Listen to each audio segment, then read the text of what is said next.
Welcome, Caleb. You know, We have Caleb Castillo as our moderator for Legally Whiskey. And Caleb, if you could do a small introduction about you and your bourbon journey and how you're going to be helping us with this channel. Hey, Jimmy, thanks so much for having me. So, like a lot of people, I started off with bourbon several years ago, just hanging out with buddies, grabbing whatever we could and looking to have a good time and hang out with each other. At the time, I was into kind of some craft beer stuff, and I guess those two hobbies just kind of merged, and craft beer kind of turned into craft whiskey for me, and that really is what sparked my love for the whiskey hobby. Not just the drinking it, but learning the craft, learning the history, learning about those small distillers, one of which we have with us today, Mr. Philip Mestayer with Distillerie Acadian. So hello, Philip. I'll be the moderator for today's live. First time moderating, so we'll see how it goes. And a good friend of Jimmy and Austin, and a good friend of Philip as well. So really looking forward to spending some time with our friends today. Appreciate it, Caleb. Thank you so much. Our guest of honor and the reason that we're here is to discuss 10 years. I'll try to say that again. 10 years of Distillerie Acadian. Philip, if you could give us just a little bit of an introduction about your distillery and what you do for Distillerie Acadian. Yeah, so we're going on 10 years now. We have a long story on kind of how we got there, how we actually started. But yeah, I'm one of the owners. I'm the head distiller and the barrel aging, production, forklift mechanic, and toilet cleaner, everything for Distillerie Acadian. You name it, I have my hands on it. But it's really exciting for us to kind of hit this milestone and kind of talk about where we've come along the last 10 years and also kind of what we're looking forward to in the next 10 or 20 or who knows. Well, it is a family business, correct? It is, yes. So most every bottle that you're gonna drink, that's my parents that come in and help us bottle everything. My sister, both of my sisters, my brother. So yeah, completely family distillery. Everybody has a little piece of the puzzle. And it's been a long journey. So what would you say this milestone of reaching 10 years, what's the importance to the Mestayer family in reaching that goal? Well, I think you have to look at it in the beginning. When we first started, we had no intention to kind of be where we're at today and have grown to now multiple states and now a plethora of different products that we're producing. Really, we started this as an expensive hobby. Me and my dad and my brother, we kind of barbecue on the weekends and we make a little bit of whiskey, and then it just kind of snowballed into what we're looking at today. And we're really excited about what we've done, not just at the distillery, but kind of what it means for the state of Louisiana. Excellent. Yeah, so Philip, obviously you touched on kind of some of this, but maybe for some of those that are watching that maybe haven't tried products from Distillerie Acadian or maybe haven't visited the distillery, can you tell us a little bit about what makes Distillerie Acadian unique? What makes you different? Yeah, so also looking back at the beginning, our initial intent of this distillery was to come out with a bourbon. We saw that there was, some surrounding states having bourbon. We didn't have one yet in the state of Louisiana. So when we first started, if you actually look at Cajun's Cut a little bit deeper, you see that what we tried to do in the beginning was differentiate ourselves. Cajun's Cut is a 4-grain bourbon with 69% corn, 12 rye, 6 wheat, and 13% malted barley. By no means are we the only 4-grain bourbon out there, but take it back 10 years, there weren't that many on the market. So that's what we were trying to do to actually differentiate ourselves. And that's why we elected to go with a 4-grain to start out. But kind of what you're going to get with Cajun's Cut, and that's the intent of it, is you're going to get big and bold and kind of never-ending finish. And it's going to leave you with a kind of lasting memory. That's what we sought out and continue to seek out to create still to this day. Every distiller, whenever you talk to them, they learn and grow from day one. From day one, looking back to bottle number one, what would you say is the single biggest thing that you know now that you wish you knew then? Oh, and I just have to pick one, right? No. No. Yeah, we've grown substantially in the last 10 years, but I would say the number one thing that sticks with me to today, when we first started the distillery, before we released any products out to the public, we had someone from the industry out of Kentucky tell us, say, look, if you think it's ready, wait, keep aging it longer, wait. And, we didn't do that. When we first released our bourbon, it was a 2-year bourbon, and I'll be the first to tell you, it just wasn't great. Now, in the last 10 years, we've taken a look and modified every single step of every single process to get to where we're at today. And in hindsight, I wish we would have waited and kind of aged longer, but it's kind of the journey that we've been through, and the biggest lessons learned is that we didn't wait in the beginning. And look, we're a 10-year company now, and this is probably one of our biggest years yet. We're just getting to bottled and bond. Now we have 3 bottled and bond products coming out this year, but think about that. That's 10 years, and now we're finally releasing a bonded product. So excited to kind of look back and lessons learned. I can tell you everything under the sun what not to do, but we have a clear path forward, and really excited about what we're doing now. So back whenever you first started, what was your first product? Why start there? Our first product was T-Moon. So T-Moon, and the reason why we started with this was when we started R&D, even before the distillery, we were making more or less a glorified moonshine, if you would say. It's made with 4 grains: corn, rye, wheat, and barley. But then we add cane sugar to the mash to give that a little bit of sweetness. So I like to say, you'll get kind of notes of a whiskey, you'll get sweetness of a rum, almost if whiskey and rum had a baby. When we first released it, it was only aged 13 months. And now we're going on, 5.5, 6 years for some of our T-Moons that we're releasing to date. But that was kind of what took us out of the gate, and which we'll get into probably later in this conversation, is our 10-year anniversary and kind of bringing it full circle and what we're going to release here this weekend. But again, back to the initial intent of the distillery, it was to release a bourbon. So while we were still aging our bourbon a little bit longer, that's when we started dropping some of our initial T-Moon releases. And wouldn't you say a Louisiana bourbon's a bit of an aggressive goal? People have equated to the Gulf South as being a place where whiskey is not considered to be top tier. Well, I'll say bourbon is a goal. Anytime you go all grains, you're not dealing with sugar or molasses or something that's just easy to work with, and you have all that byproduct and everything left over. It just takes more coordination with, local farmers for pigs and cattle.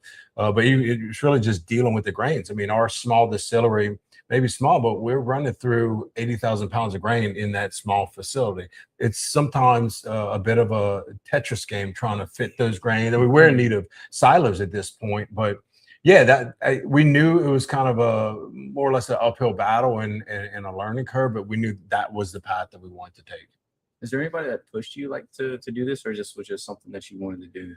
No, back whenever we started the original R&D of the T-Moon, I sought out to make a bourbon just to see, and tried and failed and tried and failed and tried and failed miserably. And it took a number of times to where we had a product, and it just took a lot of lessons learned. And now very confident in what we're doing, very excited about what we're doing, and we'll dig into some of the nuances that we've changed because of the Gulf South. And you have to have special considerations in everything that you do because of our climate.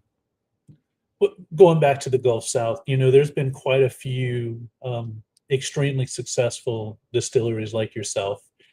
Crittenden's, for example, has done an exceptional job in producing whiskey. Another Gulf South would be something that Seth Detling is doing and becoming allocated. Do you see your product in becoming allocated and getting to be in the same conversations as those distilleries? Well, I think of allocated as a different thing. I hope we're more or less not so much allocated as I want it to get into people's hands, right? I want people to be able to find it. But yeah, that's our goal is we've been holding a lot of whiskey back, still need to keep the doors open, right? But holding a lot back to get to some of these higher age statements to let the whiskey mature more and more. So you're going to see higher and higher age statements, as each year comes along. So that's a goal. I mean, hopefully, we're in the conversation because I'm very good friends with both of those distilleries and love what each of those are doing. Awesome. So I'd like to talk a little bit about T Moon. Tonight we have some T Moon that we've been. Yeah, but that's not just regular T Moon. That's double oaked. Correct.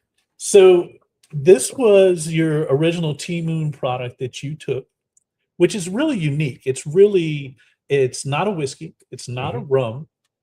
It's something truly unique. Can you tell us about this product, how you came up with the recipe, and why you chose to do what you did with this particular bottle? Yeah, so we knew that we wanted to create something different, kind of back to the 4-grain bourbon, different, right? T Moon is completely different. And I'll tell you, T Moon is actually one of our hardest sales in the store because if you read the label, it doesn't say whiskey, it doesn't say rum, it says spirits distilled from grain to cane. It may be one of our worst sellers in the store because people really don't know what it is.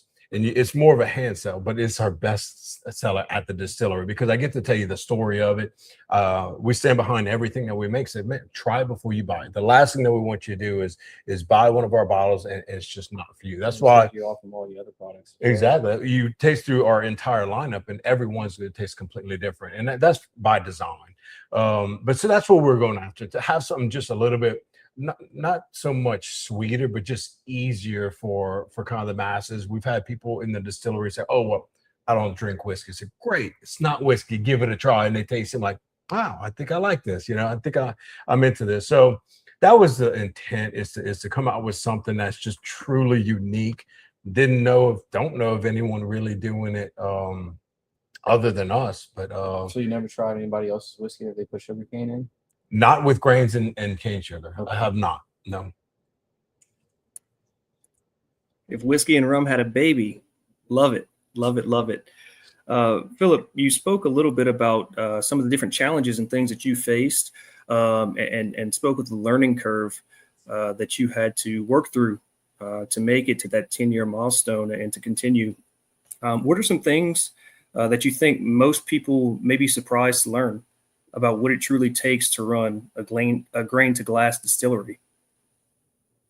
Well, aside from the fact of production and just what it takes to the amount of coordination of just deliveries coming in, coming out, I think the biggest lesson that I have learned, because I can make whiskey till I'm blue in the face all day long, and actually I love to make whiskey. I love to drink with others, especially if you haven't tried it before, but I am just surprised at how hard distribution is. That is my probably biggest lesson learned. And every state is different; they're run different. But it's really building your relationships with each of the distributors, with each of the retailers. And I tell you, probably the thing that I would never imagine the most is the amount of people that I've met through this endeavor. I wouldn't be sitting here today, right? I mean, I have met people from literally all around the world because of what we're doing. That's amazing. That's amazing. So this Saturday, you were dropping 2 amazing special releases to the public. Distillery only, correct? Yes. Well, for now, it's going to be distillery only. We'll kind of see how the release goes. But yeah, we have a couple of finishings that we're going to release on Saturday. And the first one here, if you want to hold it up and show them, it's going to be our T Moon product, which we just talked about. And it's going to be triple oaked. And then we teamed with Dan Klein. He's one of the Mississippi sippers out of Mississippi. He actually, speaking of Crittendens, he's the one who makes the blueberry wine, which they then age Crittendens bourbon in the blueberry for. So called him up and said, "Hey, would you be willing to do a strawberry wine?" And so he's like, "Well, I've never heard of a strawberry wine finish before." I say, "Exactly. Let's do something unique, something to kind of bring us full circle into one of the products that started us out and released this for our 10-year anniversary." And it just completely surprised us. It's so soft and at 108 proof doesn't nearly drink it. You get that bit of strawberry into it, but it's just such a pleasant pour. So we're releasing that, and we just started a couple of finishes. You're not going to see too many finishes from us. You'll see some here and there. And normally when we'll drop a finish, we'll always do a secondary bottle, because again, back to, if you open it up and we give you a sip and it's not for you, please don't buy it. You know, we're always offering something else. So this is the first time that we're actually releasing 2 finishes on the same day. And a lot of times you can tell is they'll have the wax on the bottle. They try to make them a little bit special for everyone. But the secondary bottle that we're going to release is our single malt whiskey that is finished with toasted pecan and cherry wood, and then amburana. So these two are going to be night and day different. The T Moon is going to be soft and subtle and just an easy sipper. And then the Bonvale single malt is just going to be a big boy, just complex, and every sip kind of changes. And I will tell people out there, if you are turned off by amburana, because I know some of us are, right? It can be overdone very easily. Don't shy away from this bottle because of the amburana. This has only been finished in amburana barrel for 5 days.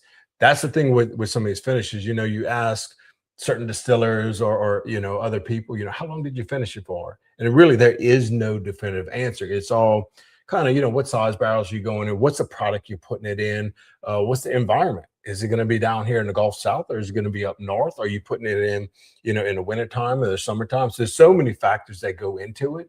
But I will tell you this about amburana: you have to be careful, because it may not be ready in the morning and it'll be ready in the afternoon. But I know you've tried it, Jimmy, and you almost have to search for the amburana. So it's very subtle. And that was on purpose. We didn't want to have that kind of, cinnamon notes just overpower the whiskey. Do you like a heavy amburana finish, or you just like a little, I like it more subtle. I like the taste of whiskey. I don't want it to kind of overpower the whiskey, but that's kind of what I go after personally in any whiskey. I want to actually taste the base and have that little subtle nuance that you have off there. So yeah, we're offering both of these on Saturday. Excited for it. We may or may not have some special bottles that get cracked that are not released yet, to give people a little bit of insight of what's coming, but it should be a good time. So yeah, Saturday we're opening doors at, I think, 9 a.m. Typically people get there a few hours before. We're giving out samples and having a good time before the doors open. So what can people expect when they show up at 9 o'clock? Do they need to be there at 9 o'clock? Do you suggest they get there a little bit earlier? What's a typical distillery release schedule for you on these special limited releases? This one's gonna be a little bit different, which I'll tell people. So the last two we did a blueberry mead release, we did a blackberry mead bourbon finish release, and those were a little bit smaller. And that was for a reason, because one, we're feeling out, kind of how the public, would react and be interested in kind of some of the finishings that we're starting to put out. And we were overwhelmed by the response. But also, too, some of these mead finishes, they were more experimentals for us. So just feeling out the market, make sure people like it. And it seems like people really, really did. Now, this is going to be a bigger release. So there'll be more bottles to give around. We are still giving out numbers as people get there. If you get there at 6, 7 o'clock in the morning, we'll have numbers, and you're first in line. You can be secured your bottle. But these are bigger releases that we are going to start releasing moving forward. You know what the bottle yield is going to be on this? Yeah, I think we're under 300 for both of those, but I think they're sitting around maybe like 250 or 200 bottles each. Okay. So going back, I'm not a big single malt guy, to be honest with you. I'm a traditional bourbon flavor, but I do enjoy good whiskey. There's another bourbon guy out there that is known to have said that he is not, to not drop a name, but that he's not a single malt guy. And when he went visit your distillery, he happened to purchase an entire barrel. What do you think about your single malt and this finish that's going to just completely wow your customers? Well, and great point, because if you're not a single malt guy, what this finish particularly does is it takes a lot of that earthiness out of the single malt and gives it just a nice subtle wood finish to it. So you don't get as much of the single malt impact as you would think. That's why I can't wait for people to try it, because like I said, this is a big bad boy. It's ever changing in your glass. Really excited about how this one came out. And yeah, that was a good time we had. And I was probably the most surprised that we picked some single malts that particular day that you're talking about. And I was more surprised at the reaction to the public to buy that barrel. Because when I went on a live for that, I went on it and was basically told, all right, well, you're already sold out. So just talk about your decision. You don't have to sell any whiskey at this point.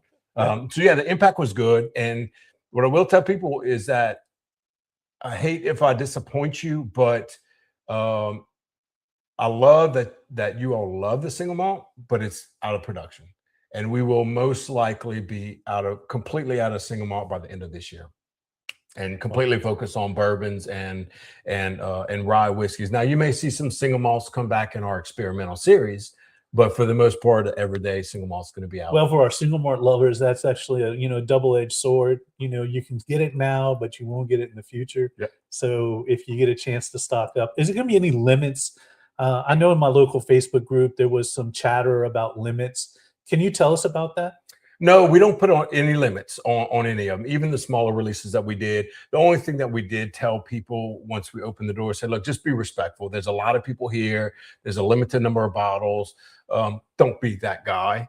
You can be that guy. It's up to you, but we're not putting any limits on it. The only limit we legally have is that we can only sell 12 bottles per person in a 30-day period for the state of Louisiana. Okay, great. I'm glad you addressed the legal aspect of it, being that we're with Legally Whiskey.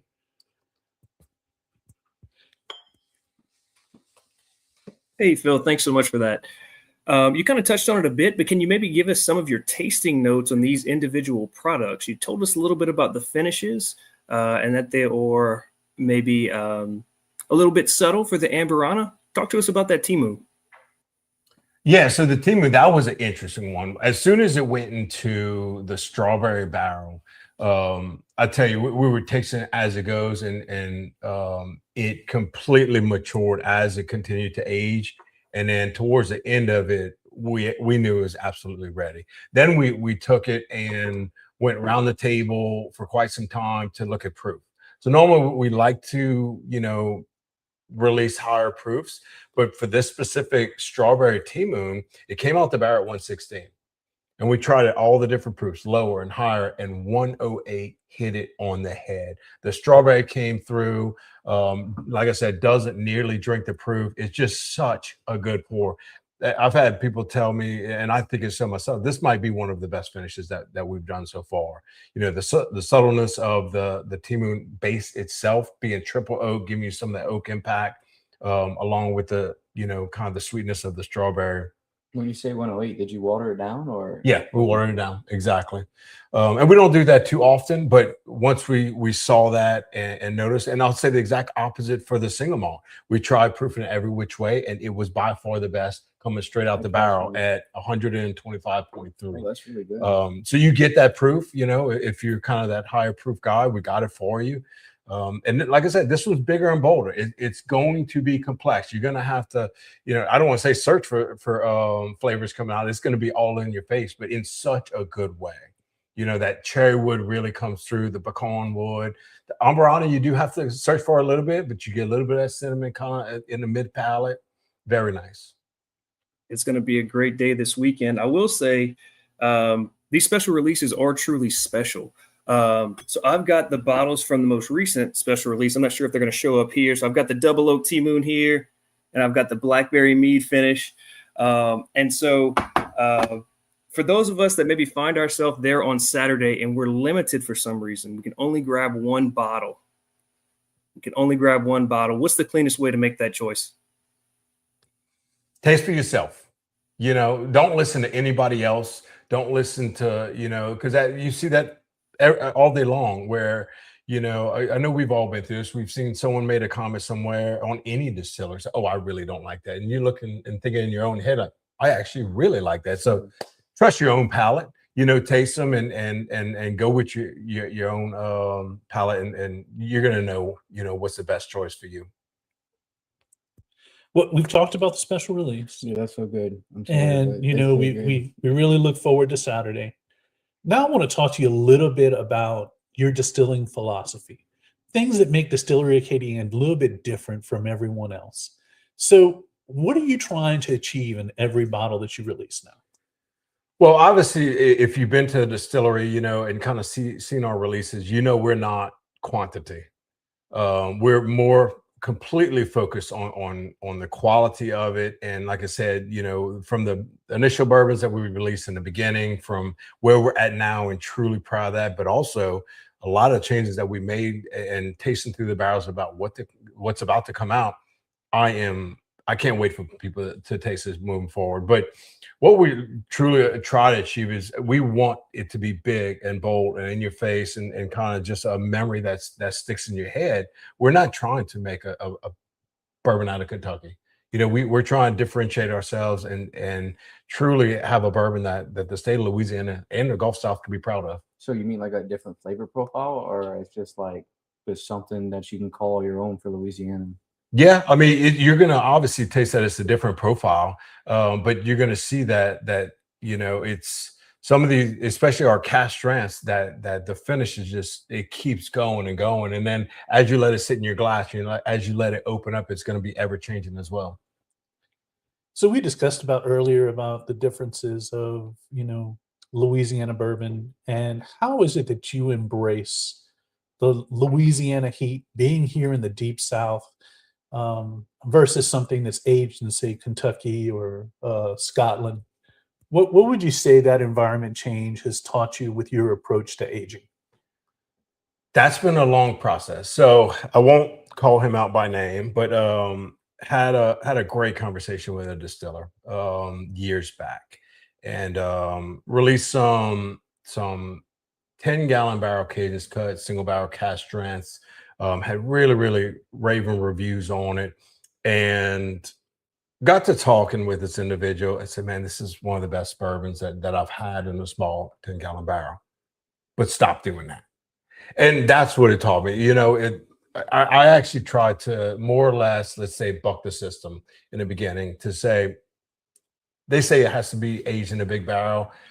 I'm gonna show that it could be aged in a small barrel and it's just as good. And now I've flopped my decision. I think the best bourbon is made in a larger 53-gallon barrel, and that's why you see we haven't filled small barrels in a number of years. Now we're completely out of the small barrels, but that my mindset has changed over the years. So you have to have considerations here in the Gulf South because of how hot and how humid we are.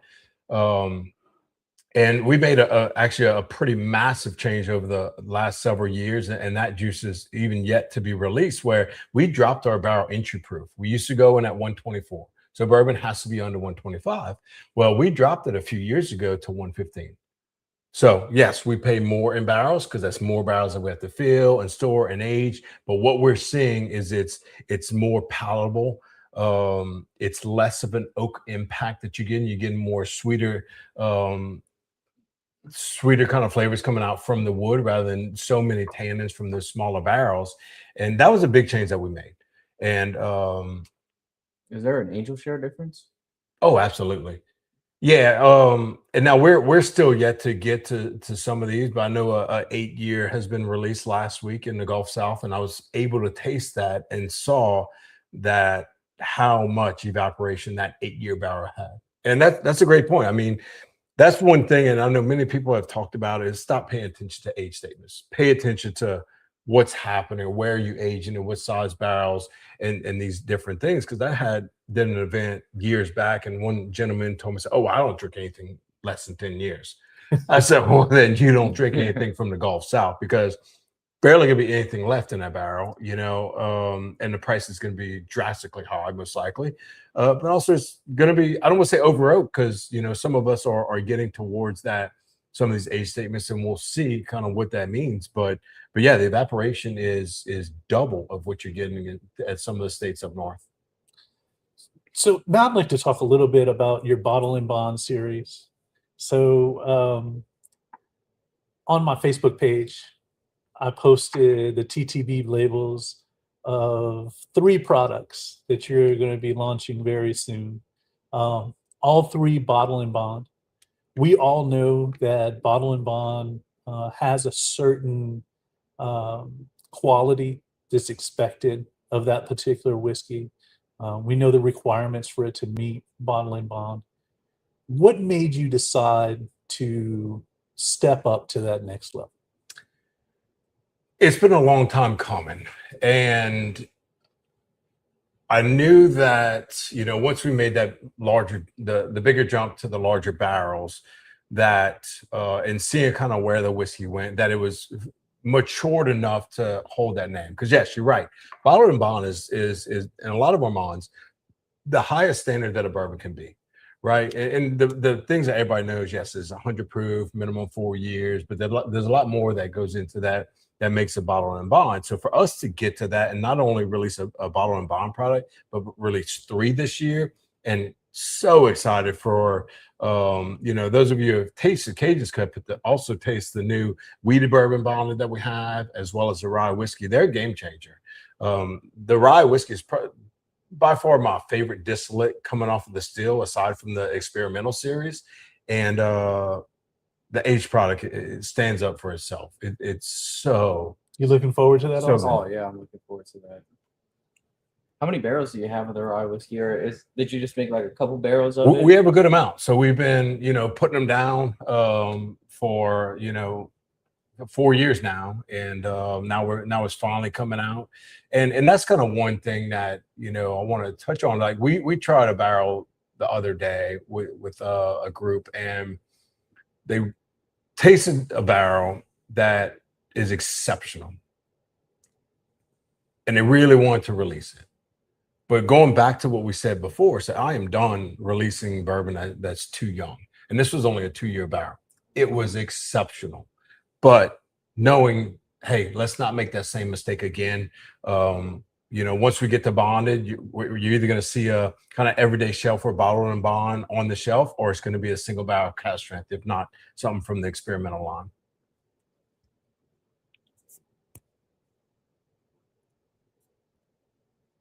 So I'm really excited for this year with the bottled and bond products. I am anxiously awaiting both the wheated bourbon and the rye whiskey. I think they will both be phenomenal.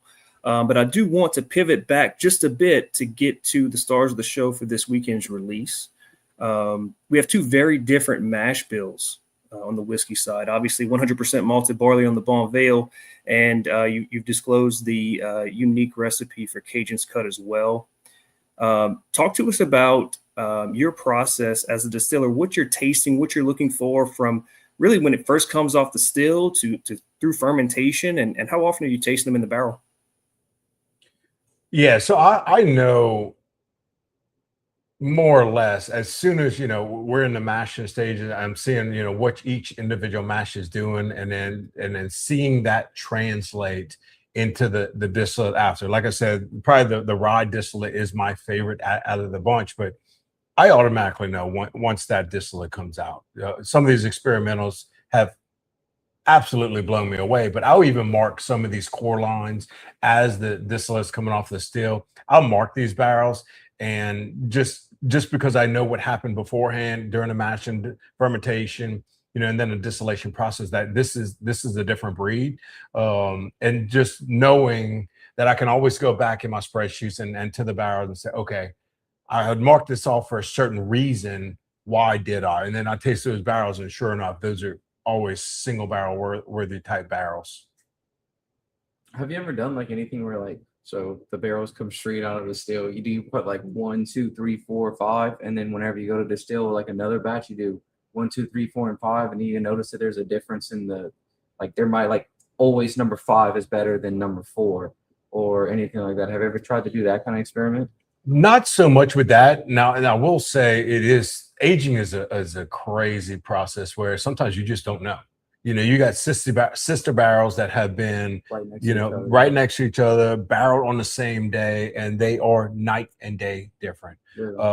Yeah. So some of these rye barrels that we have some that are just off profile. We have one that smells and tastes like a great Laffy Taffy. What? It is wildly good. Immediately when single barrel is going to age longer. Right. So some of these single barrels that we release, they're going to be wild. They're going to be off profile from some of the standard line, but that's what it's for. That's what you want out of a single barrel. At least what we envision our single barrels coming out of this is you want something different. I don't want to buy something just a little bit higher proof that's on the shelf. Right. Yeah. Like the Jack single barrels. Yeah. Everybody reaches for the one that has the highest proof versus, you know. So with the single malt whiskey, have you found that it ages differently than like let's say the Cadence cut or any other products, or is there one that ages faster than the others? With that one specifically, yes, because so single malt doesn't have to be a brand new barrel because it's not bourbon. So we age all of our single malt in our used Cadence cut barrels. Those are older barrels, so we haven't produced single malt in quite a number of years now, so those are all small 10-gallon barrels. But yeah, so you're not going to get as much color, you know, and barrel impact from that used barrel as you will others. But yeah, we do notice differences between, you know, the rye ages differently than the bourbon does. I mean, we wanted to crack some rye barrels at 2 years, but it kind of took a pause. So no, Right. we're not making that mistake again. Let's at least go to bonded. But it was fantastic at 2 years. And then what about like all the different finishes? Like you did the blueberry, you did the blackberry, you did the strawberry. Have you found like the strawberry you had like the blueberry, you took it out the barrel faster than the blackberry, or the blackberry aged faster than the strawberry, or whatever the flavor profile that you're looking for, it impacted in the barrel a lot faster than one of the others? Yeah, those two specifically, the blueberry and the blackberry, those were smaller barrels. Again, it was almost an experimental release to fill the market, to fill the actual juice itself. So those did age a little bit quicker. But again, back to, you know, what other distillers say, and I hate this answer because I'm going to say the same thing. It's to taste. You know, it's what the profile you want to get out of that. And then when you know when it's done. Right. You 100% do, or no, it needs a couple of months. Let's let it keep going a little bit longer. Can you talk to us a little bit more about your experimental series? I mean, it seems like you've kind of dabbled in different grains, obviously, some finishing techniques and things like that. How do you come up with these ideas? How do you test them? Do you do small batches before you go into production? Talk to us about that. Well, so all of the experimentals, they're all going to be small batches, and they're intended to be that. Once they finally start to be released, you know, we'll see kind of like the frequency that they are. But we want these to be kind of like almost the gold standard, because every single one of these, from the taste of the mash, we had one that tasted like Cinnamon Toast Crunch, wild. And it followed through on the distillate, from some that they just blew us away in other regards. But these are going to be special. And I'll give you a little bit of a tidbit and insight. The first experimental release that we have, this thing smells and tastes like chantilly cake. It is wild. It's wild. So it should be released. We're going to let it go a little bit longer. But that's going to be the first one out the gate, and it's going to show you how different it's not going to taste like anything we've ever put out to date. So yeah, I mean, as far as how do we, I don't know. I try not to copy anything. We try to just come up with, you know, different grains, like a red corn, a blue corn, some malted white corn, malted rye, triticale, where I've never heard of anybody doing this. Let's go ahead and give it a try. And look, if it doesn't work, we'll figure something out with it and do something with it. But every single one has impressed us. So you've done quite a few finishes, and I won't say an exorbitant amount, but you've done a few. We have some here at the bar where you talk about the blueberry mead, the strawberry wine finish, the blackberry mead. Now you've done, single malt with various finishes. What do you say is the biggest mistake that you would see that distillers make when experimenting with a barrel finish? In my personal opinion, I would say finishing it too long, to where you lose the base whiskey, and you can't see through the finish, and that's all you taste is the finish. That's why I think it has to be done to taste. And personally, I prefer, subtly, and I want to taste the base and then have that little subtle, oh yeah, I do taste a little blueberry. I do taste that. If you're looking for a blueberry pie with, extract put in it, that's not what we're doing. That's not the intent of these finishes. It's supposed to be just very subtle to give you that little bit of difference.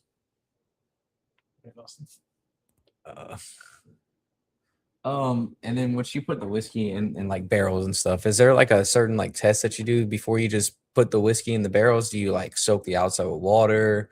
Do you do like what's your process with that?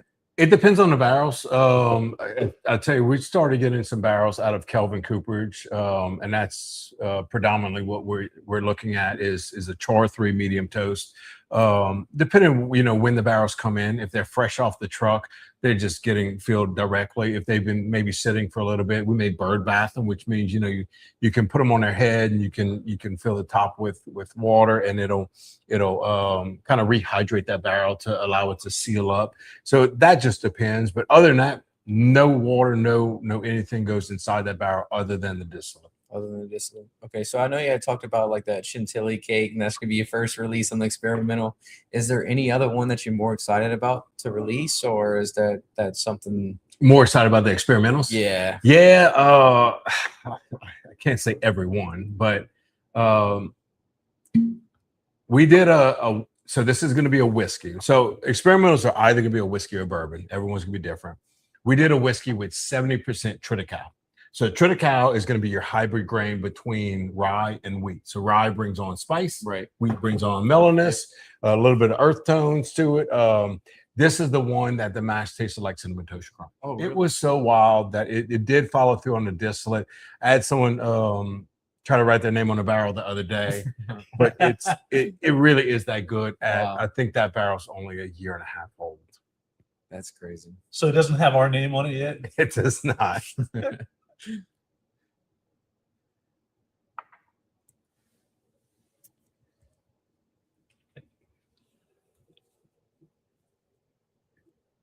So I think one of the things that we want to look at is from a community perspective, how important has the Acadiana community been to building Distillery Acadian and the position that it's in today? Well, I think we've been just truly blessed. Not only, like I said earlier, just a number of people that we've met, but also, the people who just have offered, hey, I just want to come help. And every time we call, it's not like, what do you want me to do? It's what time you need me there. Absolutely. Wow. From that to seeing these releases, because I'll be honest, we were a little nervous the first release we did. We had no idea, is one person going to show up? Is 50 people? Is nobody going to show up? And the support that we've had, and this is now going to be our third release that we do, but every time it's been more and more people, and just kind of the gathering is cool to see, because one, a lot of individuals know one another and a lot don't. And then you're kind of building that community, and everyone's meeting each other. We're, like I said, we're giving out some special samples beforehand that may not be released. We're releasing some special bottles. So yeah, we're truly blessed by the community, and just kind of accepting us and really allowing us to grow. That's the biggest thing. We haven't been at this 100 years. We make mistakes. And like I said in the beginning, we made some bourbon in the beginning that may have not been the best.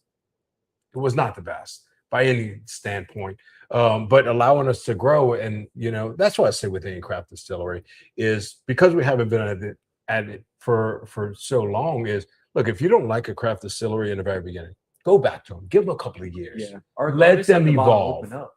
Or simply just Or let it open up, let them evolve. And look, if you come back in, a few years or 5 years or whatever it is, well, okay, maybe that's just not for you.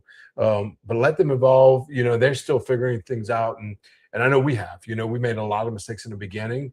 Again, I can go back to tell you everything you shouldn't do, but it's been a nice process. It's been fun. Still love to make bourbon and share it with people. So what would you say you would want your legacy to be in Acadiana?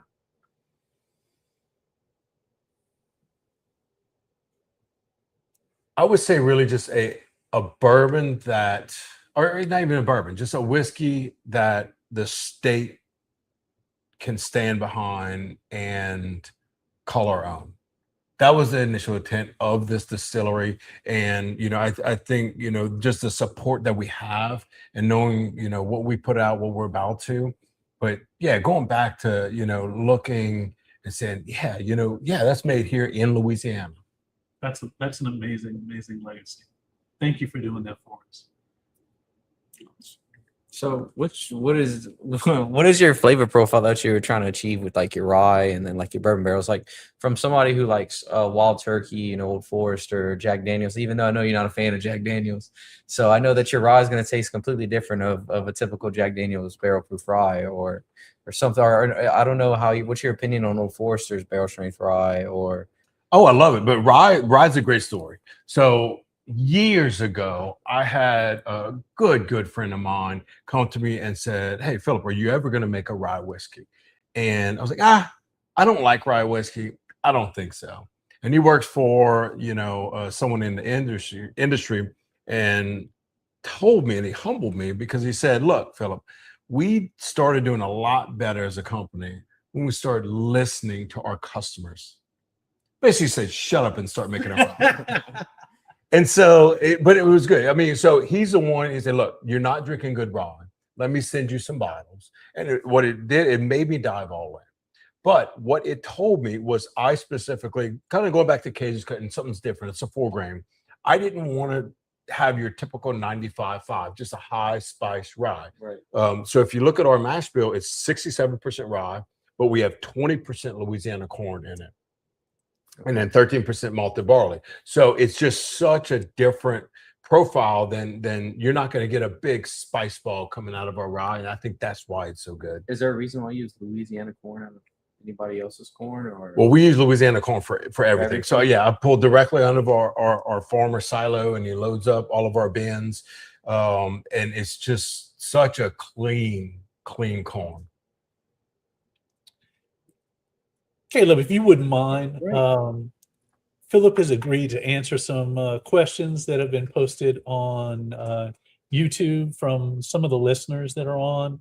Would you pose those questions to him? I do not have access to those, Jimmy. That's Let me see fine. if I I'll can take pull care of them. it right now. Let me look at it. So we have a question. Someone said, being from Louisiana, is it possible to do something with cypress? No. Well, no. I dug deep into this because I've always, know these different finishes with pecan and cherry and others. I dug deep for a while, and I dug into the chemistry of what is cypress, and it's actually poisonous. Now, I could be wrong, and the research that I looked up for quite a while was incorrect, but from everything So in can you my give us a little bit of research. your educational background that would warrant your research to be correct? Well, I'm an engineer by trade, been working in construction, but I find a problem and I just try to solve it. And so once I started diving into that, it kind of broke my heart because I've always wanted to do something. And then let's just say that the research that I found was not correct. Well, anything that's kind of borderline, you not only have to go through TTB approval for the label, but you're going to have to go through FDA. And we actually went down that route or started to for one of our specific products. And what we saw was it was going to take about 2 years, and it was going to be about $50,000 to try to get that approved. Now, may not be true for this certain standpoint, but what I saw was, and everything I researched was that you can't do it because of the chemical aspects of what's in cypress wood. Oh, I didn't know that. So I wish so. I'm not going to be the first. Okay, fair enough. We got some comments there from Jomo saying that the Cajun Cut single barrels have been amazing. So that's some great thank you. positive feedback. We have another person that definitely said that they're definitely ready for some more single malts. That is great to hear. I have someone else that wants me to give you a sample of a rye barrel so that you can see a different flavor profile. So we'll definitely share that with you. Outside of yourself, one of the questions is who do you consider to be your favorite distiller? That's a great question. I'm very friendly with a lot of distilleries around. I will say, so we're looking at expansion. We just purchased property for our new location, and we're thinking through the expansion and all. But actually, Caleb, and another buddy, Pete, and our wives, we all went to Texas. Caleb, maybe a year ago at this point, and we went on a Texas distillery tour. And I will tell you, Texas is by far incredible because they not only open door policy, but just rolled out the red carpet for us. Any question you have, answered. Any door you want to go in, unlocked. And they were incredible. So I've become very friendly with a lot of distilleries out of Texas. But I can't put a finger on my favorite. Look, if you're... It's kind of like asking about who's your favorite child. Yeah, exactly. I know who it is, but I can't say it.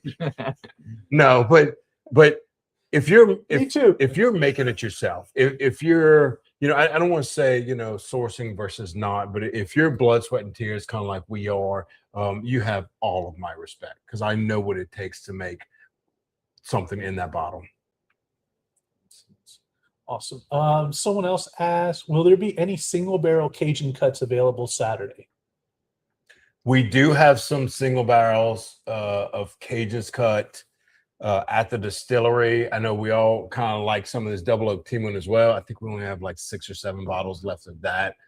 So if you're looking for that, I will say get early for those. Yes, so we do have some of that available. So let's talk merch. I'm supporting here a Distillerie Acadian Glen. There's hats that you have. Yeah, we have hats, shirts. These are some of our newer glasses, which are and you have the only drams too. The Master's Reserve. We have the smaller ones, which are good for group pours. Some of us could be a little bit heavy-handed, and it kind of keeps you in check with that smaller glass. So those are nice as well. But yeah, we have a number of different merches. I think we have, if you're interested, I know you love these, the small barrels, where they're perfect for your drinking bar and all that. I think we have one available right now. So perfect. Whoever's lucky enough to get in there in the beginning, we do have one of those. And those are some of the last small barrels that we'll have. We'll have a number through the end of this year, but that's it. Let me see if there's any other questions. Those barrels still wet, Philip, or are they dried out by now? They're always wet. Actually, Jimmy is the one. He bought one a couple of years back, and it held some juice for. Actually, Caleb, you were the one that helped me dump these barrels for maybe like a year and a half or so. And he dumped it out and got like a little 1 ounce pour out of it. And he said, "Man, we got like 1 ounce out of it." I said, "Yeah, it was terrible. What is it?" Yeah. I said, "Yeah, it's only been in a barrel for 6 months or a year, or whatever it had been." But that was our transition out of the small barrels into the larger ones. But yeah, so they are all wet. So yeah, for some of the guys who are looking to get a little 1 ounce pour out of one, or some of the guys we have a barrel going out that someone wants to do an infinity barrel on. So they're still wet. They still allow you to do that if that's what you want to do. What size barrels? Just so these are 15s. 15s. Yep. Those I have one here that I use for an end table. Makes a perfect display. Yeah. Keep your bottles, keep your glasses on. Any last questions that you have, Austin? What's that? Oh no, no, I don't. You have to give me a minute. Okay, fair enough. Caleb, you want to kind of? We gotta go. We gotta let him try 737, like Matt said. Let me go grab that. We could do that after. You want to do that after? Yeah, absolutely. Okay. I can always call you. Caleb, you want to finish us up? Yeah. So again, Philip Mestayer, Distillerie Acadian, Saturday, February the 28th. Doors are going to open at 9 a.m. New Iberia, Louisiana. Go out and taste 10 years of hard work, 10 years of celebration, 10 years of Louisiana culture. Grab yourself some strawberry finished T-Moon. Grab yourself some finished Bonvale. Pick up some of those single barrel Cajuns cut, and let's finish off those double oak T-Moons too. Those are actually, that might be the most crushable bottle I've ever tasted. Not just from your distillery, Philip. They don't last in my house. So you said you have 7. Go ahead and put 6 and hold one under the counter for me. Good deal. We'll do. Well, Philip, we want to thank you for taking time out. We really, really appreciate it. This is our inaugural live, and You know, I couldn't be more proud and happy to have you on, and mostly proud to call you a friend. Thank you for supporting, and we'll definitely see you there Saturday. Well, absolutely. I mean, look, y'all have always supported us throughout the years. And when you asked me to do this, it wasn't even a question. Absolutely, I'm going to support you. And I wish y'all all the luck. I know y'all are going to crush it with it. And I'm so excited to see what comes out with this. Appreciate you, man. Thank you very much. Thank you all. It's gonna hang up Caleb.